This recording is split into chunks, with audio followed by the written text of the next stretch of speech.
Welcome back again. अब हम discuss करते हैं डू व्हाइल लूप के बारे में।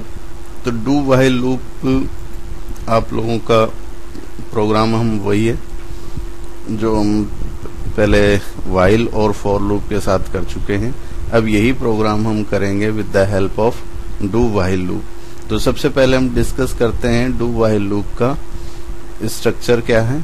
तो इसके अंदर ये देखिए, इधर सिंटैक्स, इसमें सबसे पहले इनिशियलाइजेशन, फिर बाद में डू के बाद ब्रेसेस के अंदर बॉडी ऑफ लूप और इंक्रीमेंट, और ये कंडीशन लास्ट के अंदर इसमें कंडीशन आई है।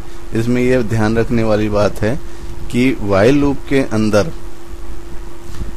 कंडीशन के बाद सेमीकोलन नहीं लगता, जबकि डू व्हाइल लूप के अंदर कंडीशन के बाद सेमीकोलन लगता है।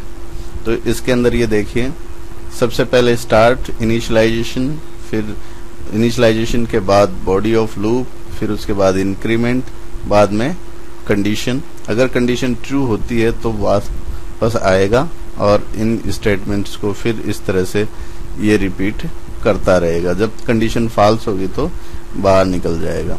तो इसके अंदर ये देखने वाली बात है कि व्हाइल के अंदर और फॉर के अंदर कंडीशन हमारी पहले ही चेक हो रही थी, और फर्स्ट टाइम अगर कंडीशन फॉल्स हो जाती है तो हमारा जो कंट्रोल है वो लूप स्ट्रक्चर से बाहर हो जाता है, अंदर एंटर ही नहीं करता। लेकिन डू व्हाइल के अंदर फर्स्ट टाइम चाहे कंडीशन फेल हो या पास हो, लेकिन एक बार तो हमारा बॉडी ऑफ लूप एग्जीक्यूट होगा ही होगा। क्यों? क्योंकि इसमें पहले बॉडी ऑफ लूप आ रहा है इनिशियलाइजेशन के बाद, और लास्ट में कंडीशन यानी एग्जिट के टाइम पे कंडीशन चेक हो रही है। तो ये इन दोनों में बेसिक अंतर है। तो यही हम एग्जाम्पल के द्वारा देखते हैं। जो एग्जाम्पल हमने पहले किया था मल्टीप्लिकेशन टेबल को जनरेट करने का, वही एग्जाम्पल इसमें डू व्हाइल लूप के साथ है। इसमें केवल ये देखिए, initialisation, body of loop, increment और कंडीशन का केवल क्रम बदला है, बाकी कोड इसके वही है जो हमने व्हाइल लूप या फॉर लूप के अंदर किए थे। कोड में किसी तरीके का कोई भी अंतर नहीं है, केवल इनका स्थान बदला। अब इसी चीज को देखिए, हम वेरीफाई करते हैं विद द हेल्प ऑफ नेटबीन। तो नेटबीन के अंदर वही आपका प्रोग्राम का डिजाइन स्ट्रक्चर, GUI वही है जो हम पहले दो लूप्स के अंदर कर चुके हैं। अब इसके अंदर केवल जनरेट बटन की कोडिंग हमें चेंज करनी है। तो ये देखिए, ये डू व्हाइल लूप के द्वारा ये कोडिंग हमने की है।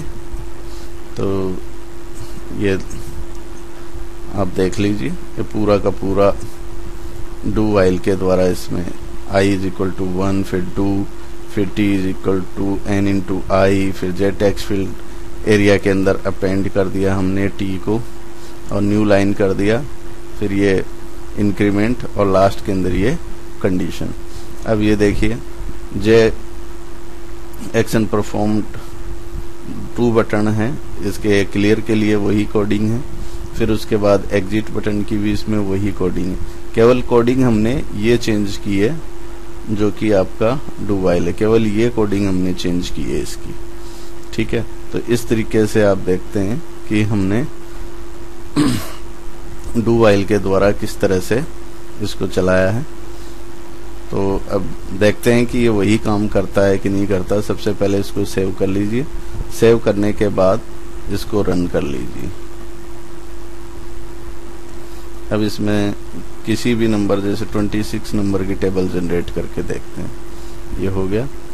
फिर इसके बाद हम 14 की टेबल जनरेट करके देखते हैं, हो गया। फिर इसके बाद हम इसके अंदर 6 की टेबल जनरेट करके देखते हैं, ये देखिए। तो इस प्रकार फिर एग्जिट कर देंगे। इस प्रकार आपने देखा कि मल्टीप्लिकेशन टेबल का ये प्रोग्राम है, हमने व्हाइल की सहायता से, डू व्हाइल की सहायता से और फॉर की सहायता से, तीनों से किया। प्रोग्राम के अंदर हमें कोई चेंज नहीं करने पड़े। इसका तात्पर्य ये है कि हम कोई भी स्टेटमेंट अगर रिपीट कराना चाहते हैं तो फॉर, व्हाइल और डू व्हाइल तीनों में से किसी भी लूप की सहायता से इसको करवा सकते हैं। धन्यवाद।